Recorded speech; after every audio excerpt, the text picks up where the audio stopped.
El poder de la oración de alabanza. El Catecismo de la Iglesia, en la primera parte del número 2639, dice que la oración de alabanza es la forma de orar que reconoce de la manera más directa que Dios es Dios. Le canta por Él mismo, le da gloria, no por lo que hace, sino por lo que Él es. Juan Pablo II, en una audiencia general dedicada a meditar en el canto bíblico de las criaturas de Daniel, decía que la vida del hombre es una alabanza al Creador. Sin embargo, hay muchos cristianos que aún no han descubierto el poder de la alabanza. Piensan quizás que esta forma de oración es solo para los hermanos evangélicos o para quienes están en grupos de renovación carismática.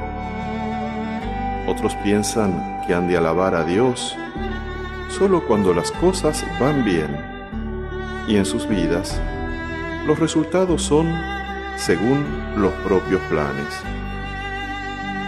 La alabanza es esencial en todos los momentos y circunstancias de la vida, pues por medio de esta oración reconocemos que Dios, y no el sufrimiento o los problemas cotidianos, solo Dios es el centro de nuestra oración y de nuestra vida. Al alabar, no olvidamos las dificultades, sino que las relativizamos, entregándolas a Él. El Salmo 150 nos dice al respecto: todo lo que respira, alabe a Dios. Cuando por medio de la alabanza comenzamos a olvidarnos de nosotros mismos y a dirigir nuestra atención a Dios, colocamos entonces nuestros corazones en clave de culto y de alabanza.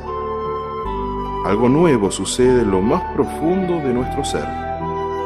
Nos entregamos a lo correcto para entender las circunstancias difíciles y simplemente someterlas al Señor en confianza.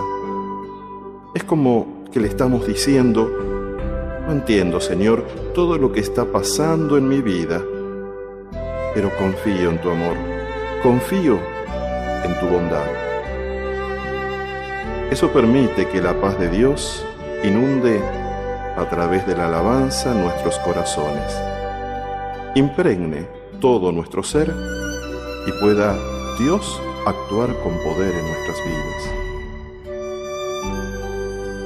Otro elemento importante que surge de la oración de alabanza es que nos anima para que alineemos nuestros caminos a los caminos del Señor, nuestra voluntad a su voluntad.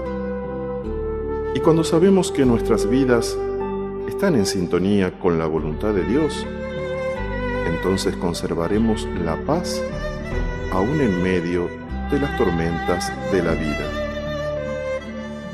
Un paradigma del poder de la alabanza lo encontramos en Pablo y en Silas, quienes lo testimonian con el ejemplo de sus vidas en el capítulo 6, versículo 22 de los Hechos de los Apóstoles. Nos dice este texto: la gente se levantó contra ellos y los jueces ordenaron que les quitaran la ropa y los azotaran con varas. Después de haberlos azotado mucho, los metieron en la cárcel y ordenaron al carcelero que los vigilara con el mayor cuidado. Al recibir esta orden, el carcelero los metió en el lugar más profundo de la cárcel y los dejó con los pies sujetos en el cepo.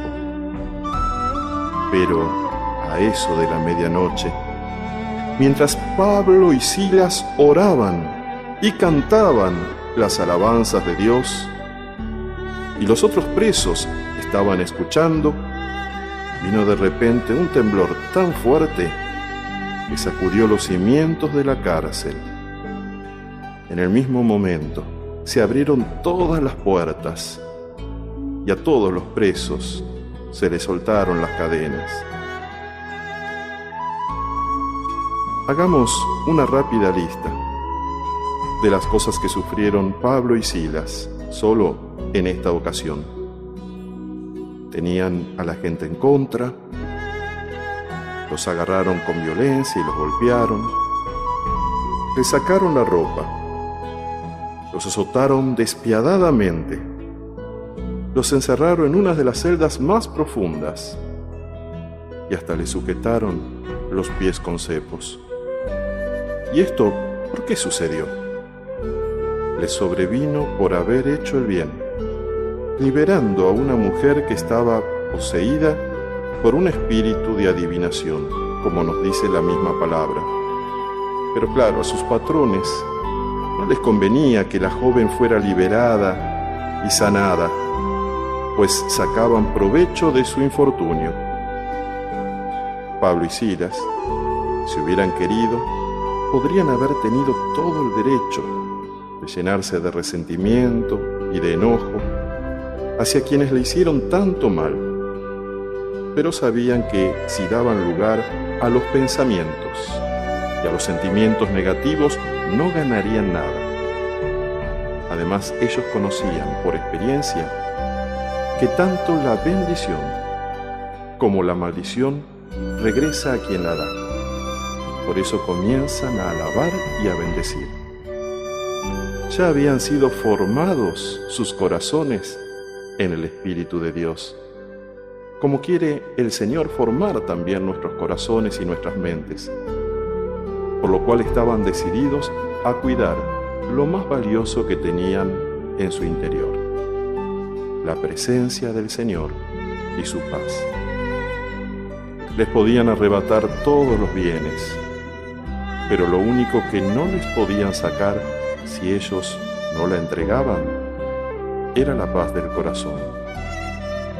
Por eso ellos oraban y cantaban las alabanzas de Dios. Es que la alabanza brota de un corazón que se encuentra en paz con Dios. En los momentos de preocupación y de dolor, es normal que al principio no sintamos de modo espontáneo y natural el deseo de alabar, e incluso que nuestras voces se encuentren un poco ahogadas por las lágrimas y el dolor. Pero lentamente la voz se irá haciendo más fuerte y el corazón empezará a arder con un fuego de esperanza que echará fuera el frío de la desilusión y del desánimo, abriendo nuevos senderos. Y es que la alabanza nos recuerda que el amor de Dios, que arde en nuestros corazones y quiere arder cada día más, es más fuerte que cualquier dificultad. De ese modo, en nuestra vida nos sucederá como a Pablo y a Silas. Con la alabanza tornaremos nuestra vida en paz, en esperanza y en amor, y haremos que caigan las cadenas injustas. Es maravilloso pensar en lo que Dios quiere hacer también en nuestras vidas y a través de ellas. Cuando empezamos a alabarlo de corazón y permanecemos en esta actitud, aún en el silencio de los labios, pero alabando con el pensamiento y el corazón, inclusive en medio de una reunión o en una multitud, pues al alabarlo estaremos centrándonos en su amor y en su bondad, permitiéndole así obrar en nuestras vidas y en las vidas de quienes están junto a nosotros. Con frecuencia veo cómo los grupos de oración llegan personas desanimadas, deprimidas, Pero con el correr de los meses, quienes al principio llegaron sin conocer la alabanza y comienzan poco a poco a abrirse a este don de Dios, ellos se van transformando y hasta los rostros se vuelven diferentes, transmitiendo serenidad, los ojos más brillantes, pues la alabanza los va liberando de antiguas ataduras y va ayudando a abrirse al poder sanador de Dios. De este modo, la paz del Señor va ganando cada vez más espacio en sus vidas. Ahora tengamos presente que el desaliento, si hubiera ganado espacio en el corazón de Pablo y Silas, no hubiera hecho caer por tierra las cadenas de los cepos que aprisionaban sus pies. El desánimo no habría abierto las puertas de la cárcel donde se hallaban prisioneros. La desesperanza no hubiese logrado que el carcelero y toda su familia se convirtieran a Dios y se hiciesen bautizar. Todos estos frutos surgieron de la oración y los cantos de alabanza, porque ellos habían puesto su confianza en el Señor y sabían que no quedarían defraudados. Al respecto, el mismo Pablo dice: considero que los sufrimientos del tiempo presente no son nada si los comparamos con la gloria que habremos de ver después. Muchas veces, las circunstancias que nos rodean son la consecuencia de un sistema imperfecto o del error humano. Pero a pesar de esto, Dios las usará para nuestro bien y para el bien de los demás, aunque en el momento de dolor tal vez no podamos comprenderlo plenamente. Tengamos la seguridad y la experiencia de que si en esos momentos de conflicto perseveramos en la oración y en la alabanza, el Señor nos consolará, nos fortalecerá y hará ver la adversidad con una nueva óptica. Uno de los textos del apóstol Pablo que más me gusta se encuentra en Filipenses 4, del versículo 4 al 7, cuando dice: alégrense siempre en el Señor. Les repito, alégrense. Que todos los conozcan a ustedes como personas moderadas. El Señor está cerca. No se aflijan por nada, sino preséntenlo todo a Dios en oración. Pídanle y denle gracias también. Así Dios les dará su paz, que es más grande de lo que el hombre puede entender. Y esta paz cuidará sus corazones y sus pensamientos por medio de Cristo Jesús.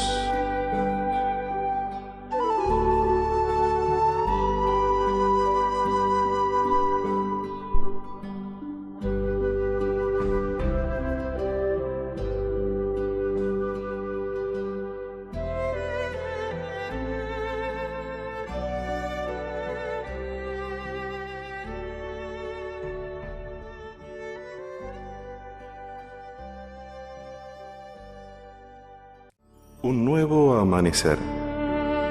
Seguramente en algunos momentos a lo largo de la vida habrás tenido que enfrentarte a circunstancias adversas en las cuales te sentiste desbordado y que llegabas a un punto en que no sabías qué hacer, cómo reaccionar o a quién recurrir.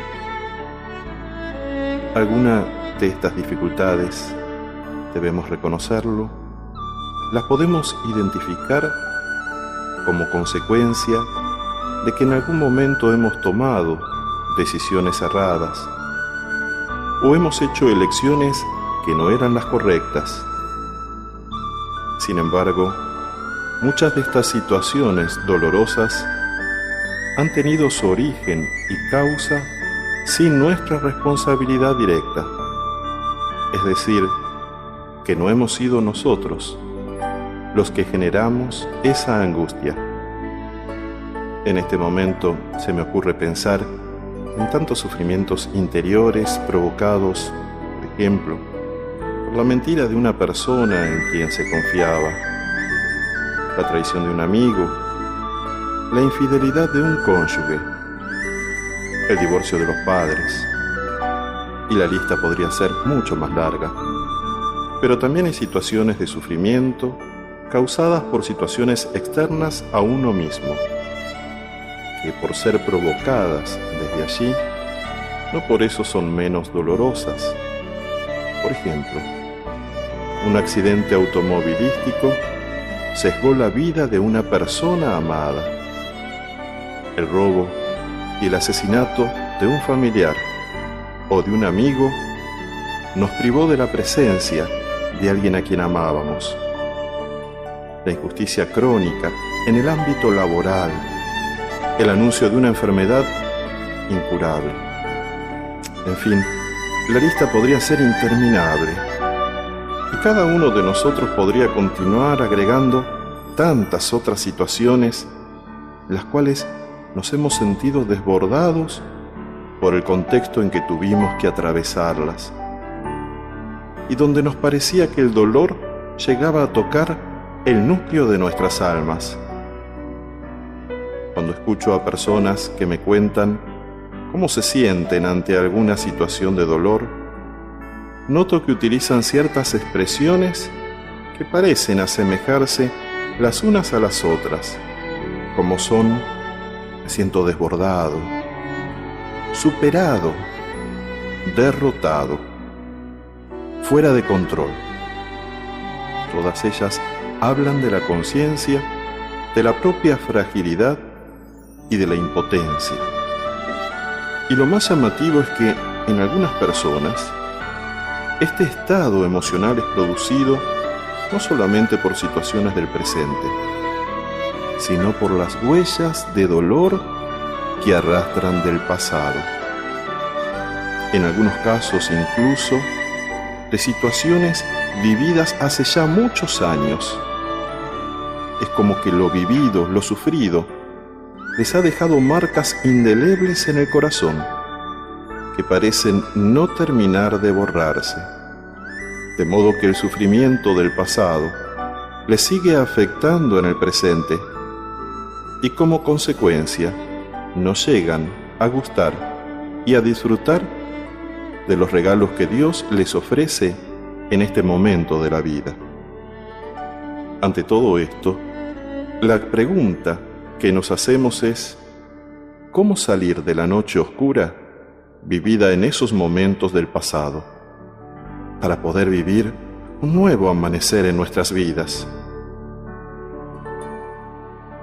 Lo que debemos preguntarnos es: ¿qué debemos hacer con esos recuerdos dolorosos?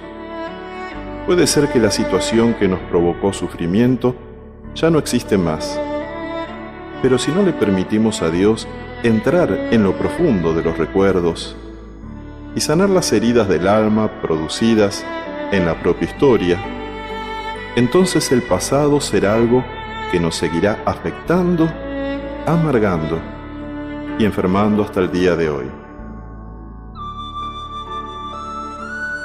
Este camino es de reconciliación con nosotros mismos y con nuestra historia, la cual está formada por aciertos y por errores. Reconciliación en nuestro interior con quienes nos hirieron y también con quienes de alguna manera nosotros también hemos dañado. Reconciliación que se da perdonándonos a nosotros mismos, perdonando a nuestros prójimos y pidiendo perdón a quienes hemos lastimado. El perdón, en sus diversos niveles, libera profundamente de los cautiverios del pasado. Y si esto no se puede hacer directamente, siempre podemos hacerlo por medio de la oración. En este camino no se trata de hacer introspección, de buscar y rebuscar y revolver en situaciones dolorosas del pasado. Esto no sería sano y me parece más bien contraproducente, pues la introspección podría tener un núcleo de egocentrismo, por lo cual, al final, terminaríamos haciendo de nuestra historia un museo de heridas, entrando en un círculo cerrado del cual no podríamos salir. En cambio, el camino de la oración de sanación de los recuerdos es un proceso cristocéntrico, pues le permitimos a Dios ser el centro de cada reminiscencia dolorosa que surge espontáneamente. Es decir, que uno no los busca a propósito, ni se pone a escarbar, sino que cuando emergen estos recuerdos a la superficie de la conciencia, que puede suceder incluso en los momentos menos pensados, es el momento entonces para llevar esos recuerdos a la presencia de Dios por medio de la oración. Cuando esto no sucede, no deberíamos negar esos recuerdos y reprimir el dolor. Pero sí, podemos preguntarle a Dios: ¿cómo puedo, Señor, hacer frente a todo esto? ¿Qué hago con todo el dolor y el enojo que siento? Debemos saber de antemano que Dios tiene una respuesta a cada interrogante y una gracia que servirá de medicina a cada herida. Una de las primeras cosas en las que debemos reflexionar ante esas situaciones del pasado o del presente en las cuales nos hemos sentido quebrantados es que por muy oscuro que parezca lo vivido, incluso en ese momento había un propósito de Dios para nuestras vidas. Dios quiere hacer emerger de ese dolor una bendición. En el momento del sufrimiento no llegamos a comprender, pero que luego, si nos tomamos fuertemente de su mano por la fe, la esperanza y el amor, entonces llegaremos a ver con nuestros ojos un nuevo amanecer. Por eso, en esos días en que el cielo aparezca lleno de oscuras nubes, recuerda que detrás de esas nubes brilla el sol. Recuerda las palabras del mismo apóstol Pablo que dice en Romanos 8:28: sabemos que Dios dispone todas las cosas para el bien de quienes lo aman, a los cuales Él ha llamado de acuerdo con su propósito. Estas palabras no han sido dichas por alguien que jamás sufrió, sino por un hombre que ha conocido toda clase de pruebas y aún así conservó la paz interior. San Pablo, que tuvo las mismas luchas y aún más grande que nosotros, también nos dice en Romanos 7:5: realmente mi proceder no lo comprendo, pues no hago lo que quiero, sino que hago lo que aborrezco. ¿Y esto por qué?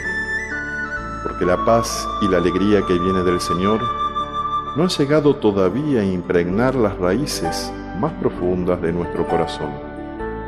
Y por lo tanto, las heridas que están aún en nosotros no nos dejan dar con alegría el reino de Dios a quienes nos rodean.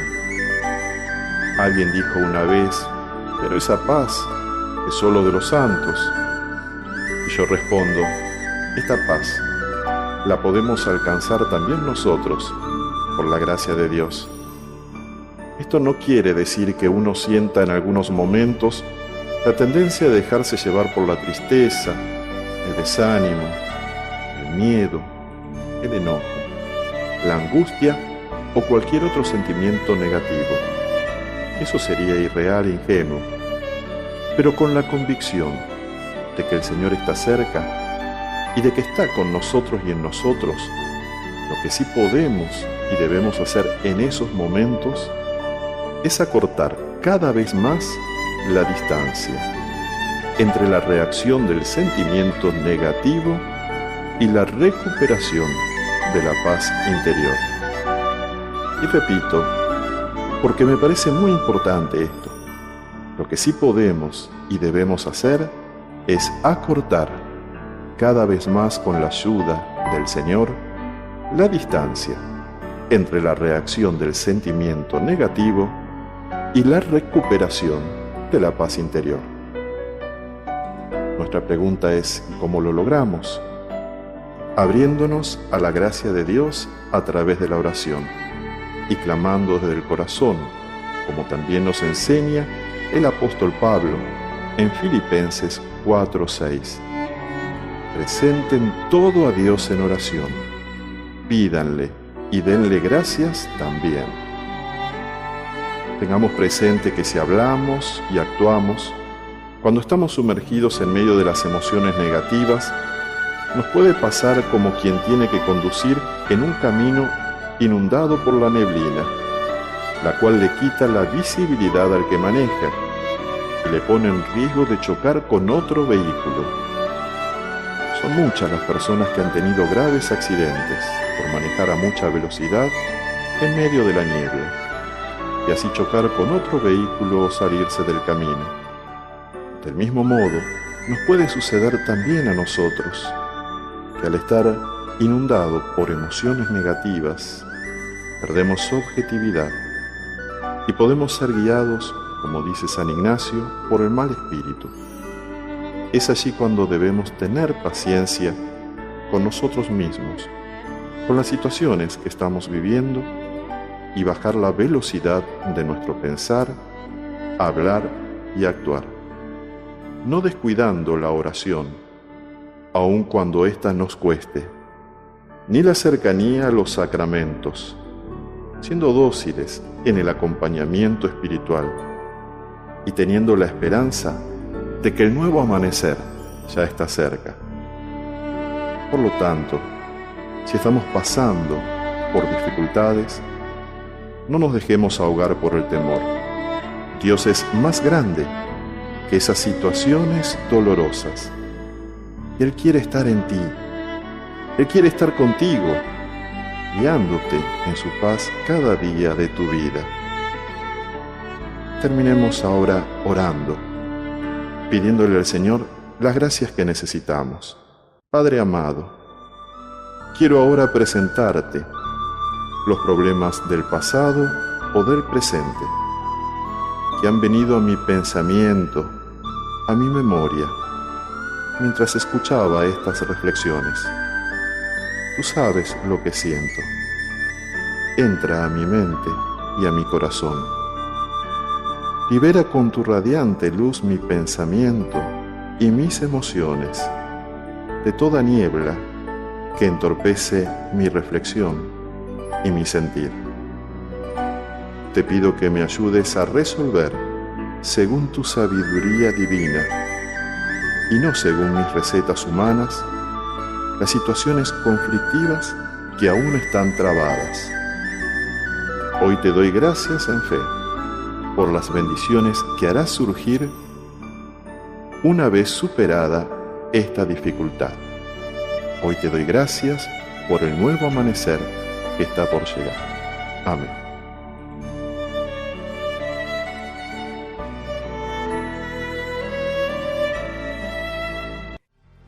La tentación del desaliento. Algunas de las tentaciones más comunes en la vida de todo cristiano suelen ser el desaliento y el desánimo.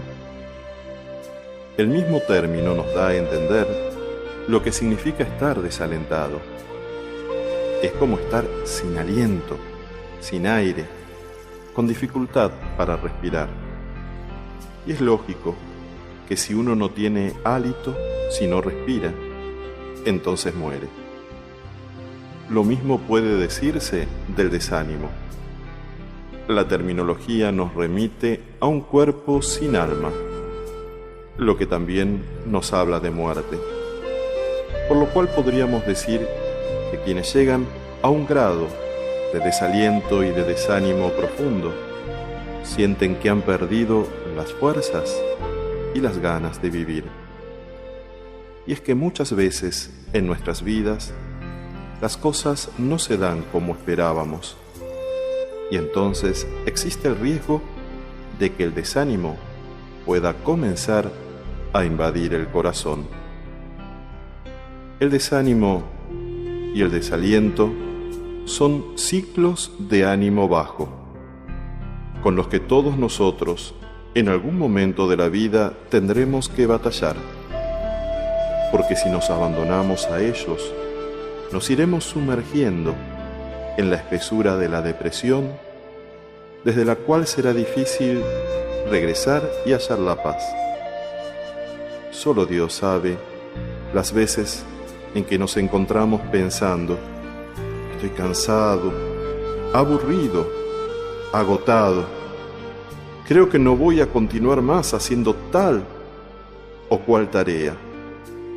Y solo Dios sabe cuántas personas muy valiosas que experimentaron estos sentimientos o tuvieron dificultades se han dejado vencer por el desaliento y no quisieron continuar con su servicio.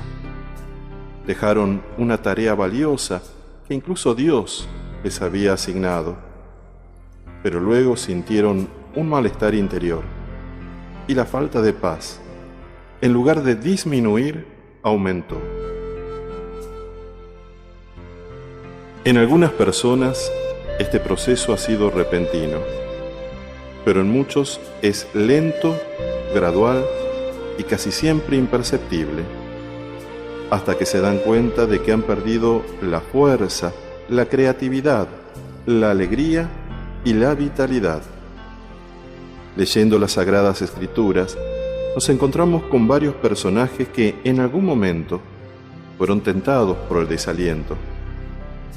En el libro de los Números, capítulo 11, versículos 14 y 15, vemos cómo Moisés, siendo un hombre tan ungido por Dios, experimenta ante las críticas de los israelitas el desaliento.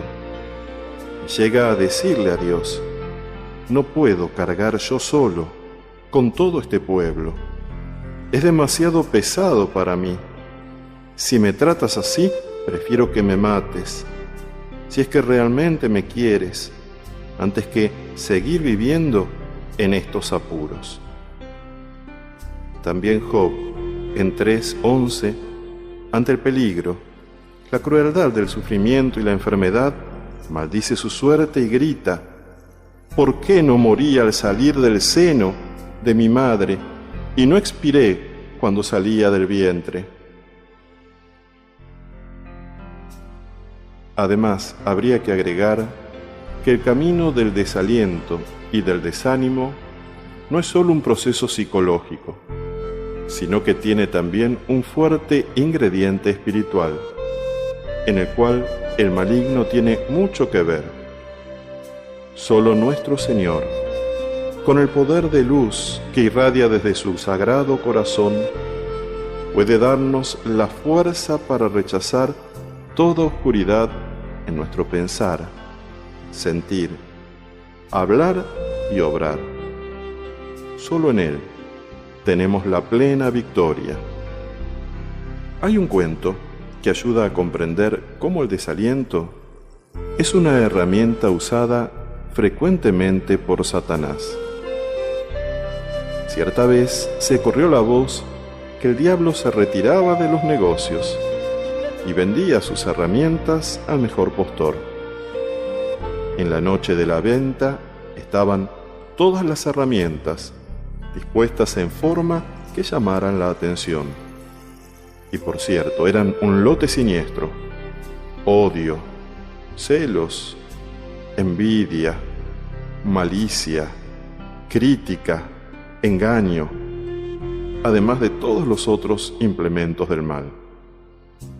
Pero un tanto apartado del resto, había un instrumento de forma inofensiva, muy gastado, como si hubiese sido usado muchísimas veces, y cuyo precio, sin embargo, era el más alto de todos.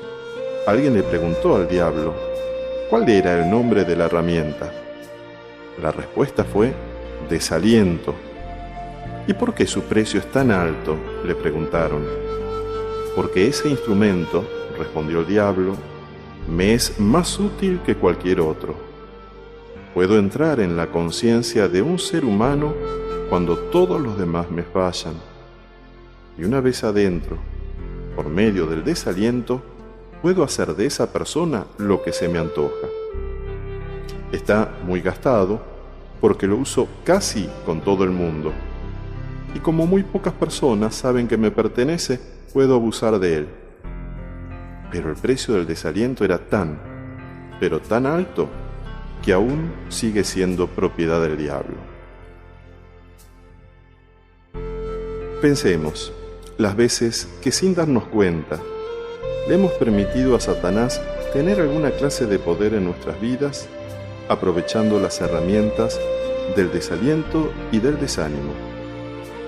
Pensemos las veces que por descuidar la alabanza, la oración, la lectura de las Sagradas Escrituras, la cercanía con los sacramentos, el acompañamiento espiritual y la higiene de los pensamientos, hemos cambiado la paz interior por el desánimo.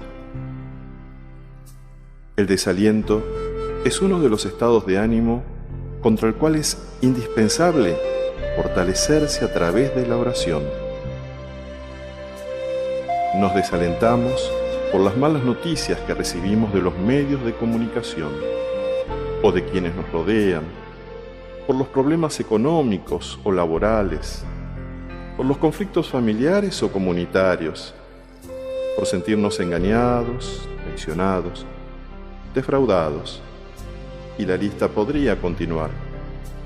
Pero debemos mantenernos alertas contra esta tentación, que querrá entrar despacio en la mente y en el corazón, para así echar fuera la paz conquistada. Si hay un tropiezo o una caída, no hay que darse por vencido. El venerable padre Pío Bruno Lanteri, sacerdote fundador de la Congregación de los Oblatos de la Virgen María, se decía a sí mismo cada día, y especialmente después de una caída o una contrariedad: ahora empiezo de nuevo.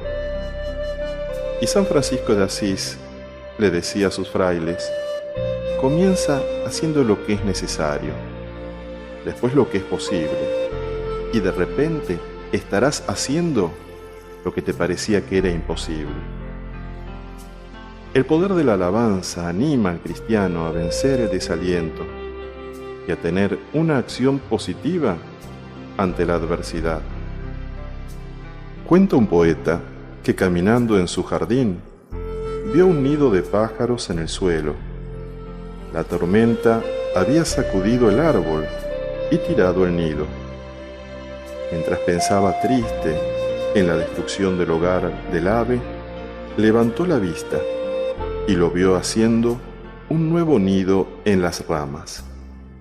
Cuando las tormentas de la vida tiren abajo el nido de nuestros proyectos, será normal que nos desalentemos unos momentos, pero no permitamos que el desaliento dure mucho más.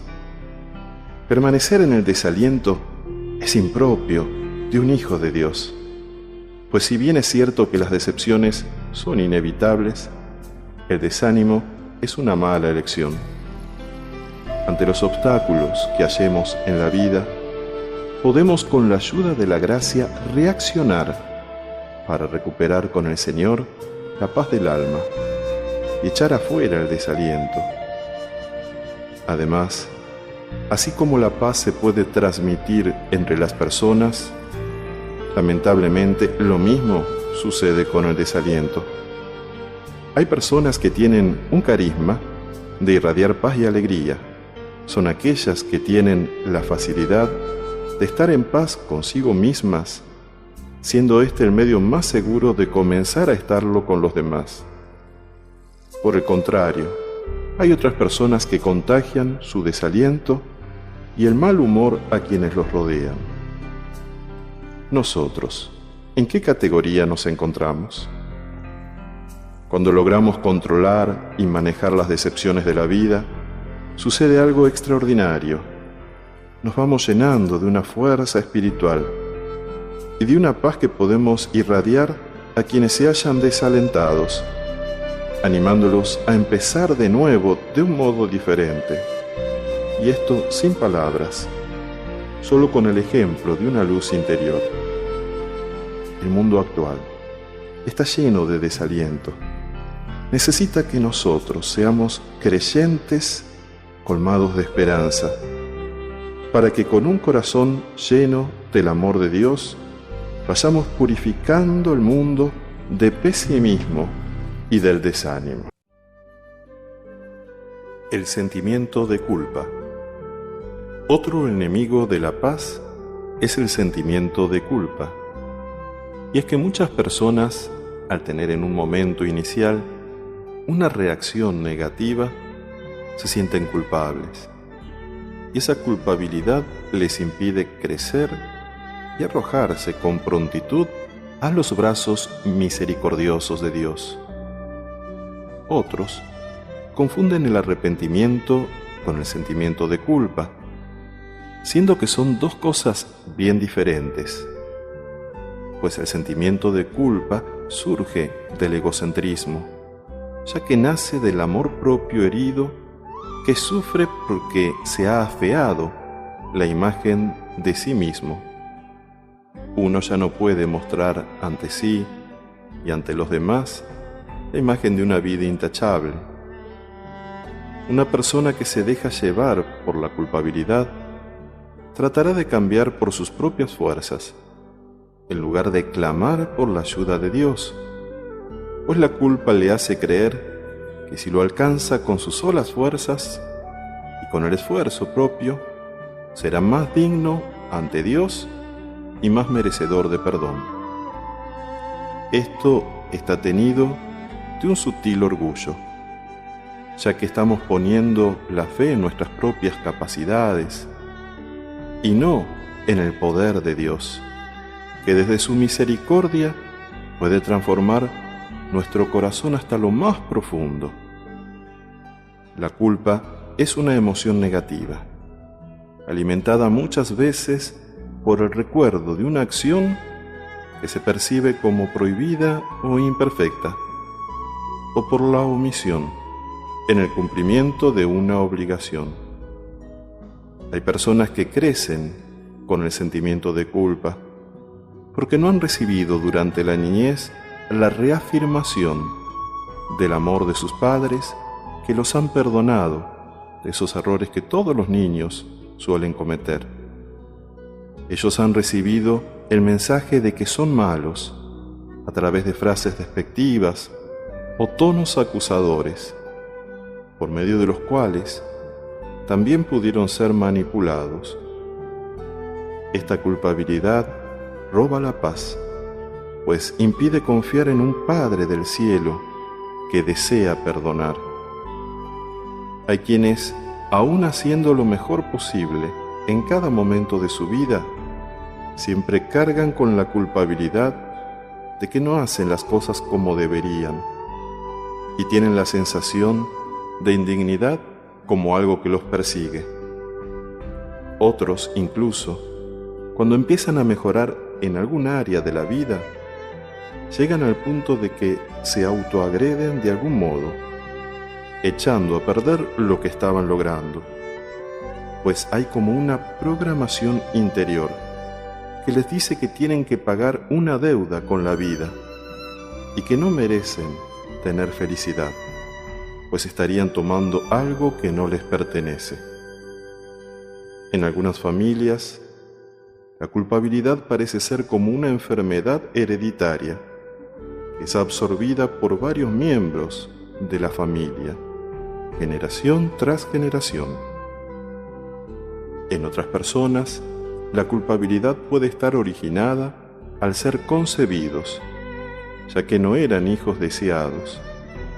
Ese primer rechazo los marcó profundamente, ya que se sienten culpables de vivir y como consecuencia no disfrutan de nada de lo que hacen.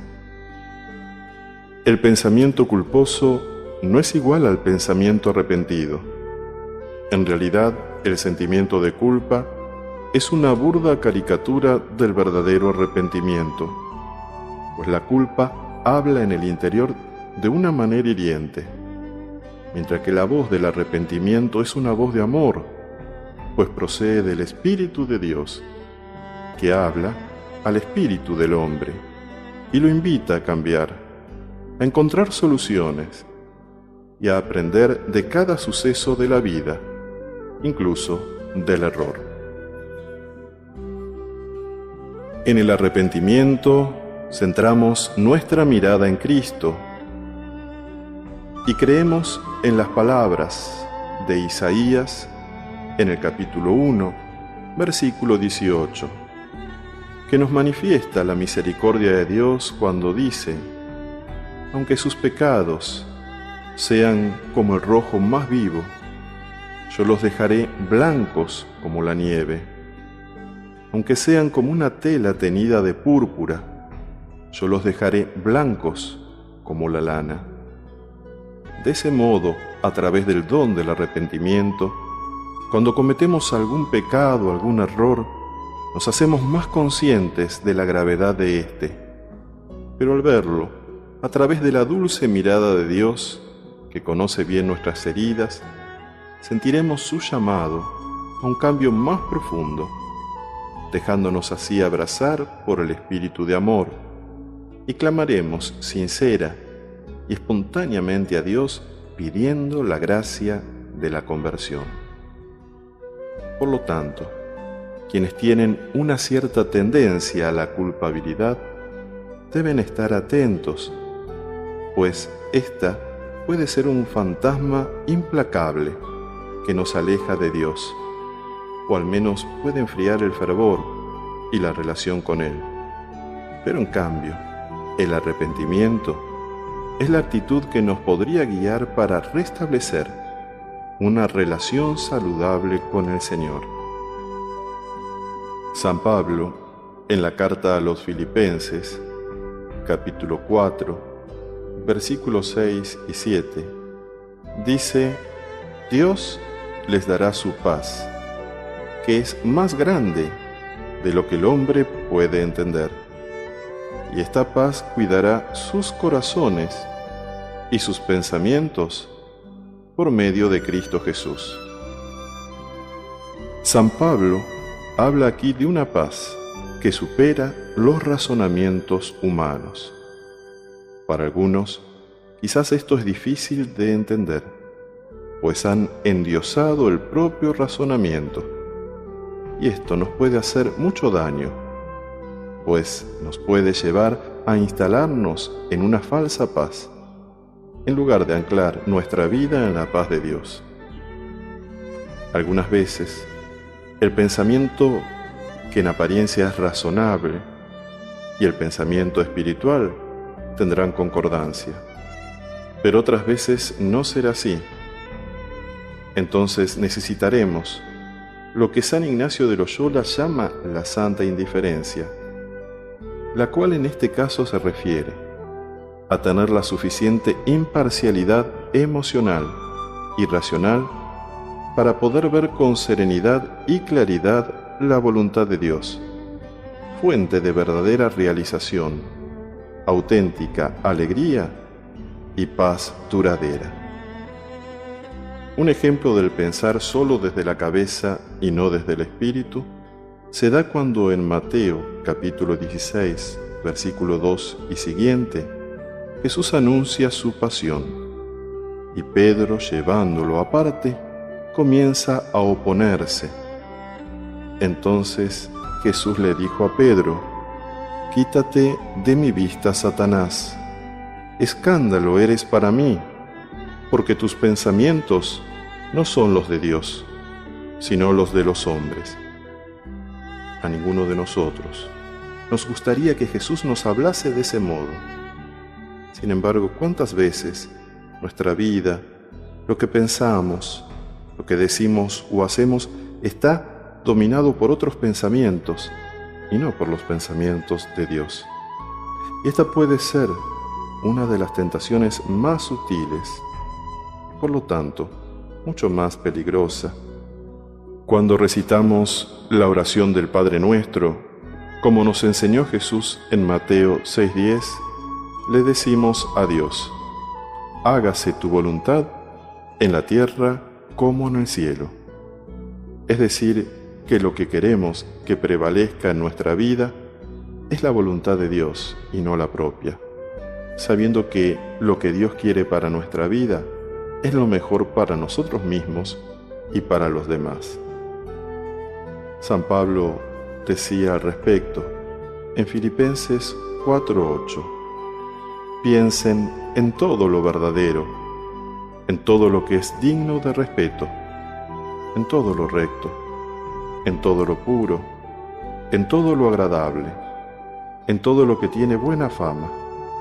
Piensen en toda clase de virtudes, en todo lo que merece alabanza, dándonos así a entender que para que la paz de Cristo supere nuestras expectativas y para que con frecuencia podamos ser sorprendidos por las maravillas de Dios, debemos cuidar nuestros pensamientos. Ellos son el primer espacio en el que hemos de buscar y cumplir con la voluntad de Dios.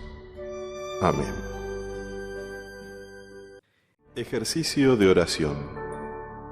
En este momento te invito a hacer un ejercicio de oración, utilizando la imaginación. San Ignacio de Loyola nos anima con insistencia en sus ejercicios espirituales a hacer la composición del lugar en los momentos de oración, utilizando para bien la imaginación en los momentos de encuentro con Dios, viendo interiormente la escena e incluso viéndonos a nosotros mismos en ella. Santa Teresa de Jesús llegó a afirmar que la imaginación, al no quedarse quieta, es como la loca de la casa. Ella nos anima a contemplar en oración la humanidad de Jesús. Así como Pedro se envolvió con su túnica y fue guiado por un ángel hacia su liberación, también nosotros en la oración podemos dejarnos envolver por el amor de Dios y orar entregándonos a Él con toda nuestra historia. Además, recordemos que cuando lo necesitemos podemos poner la pausa en nuestro reproductor para quedarnos todo el tiempo que necesitemos en un punto concreto, en el cual sentimos que Dios nos quiere manifestar su amor o mostrarnos algo que está obrando en nuestro interior. No tengamos prisa entonces por continuar avanzando.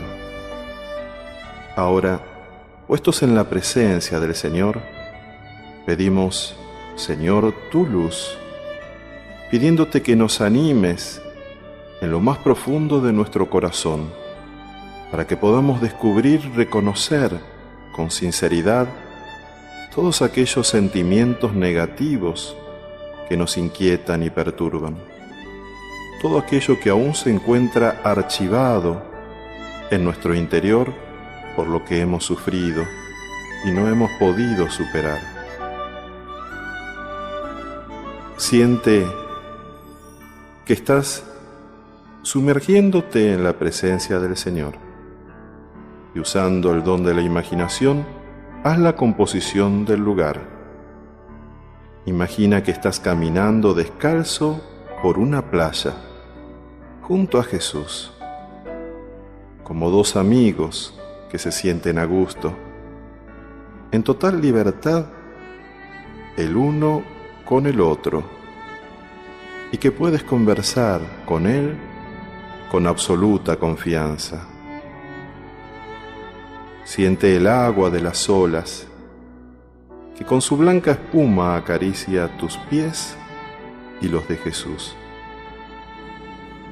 Siente como en cada paso que das sobre la arena, los dedos de tus pies se hunden suavemente en ella, a medida que se libera de ti toda la ansiedad contenida, y guardada quizás durante años. Señor, yo te alabo y te bendigo, porque tú eres mi roca firme, sobre la cual puedo apoyar mi frágil vida y saber que los vientos huracanados no la derribarán, pues tú eres mi protector. Y si las tormentas de la vida llegaran a derribarla, tú la restaurarás, pues tú eres el divino constructor.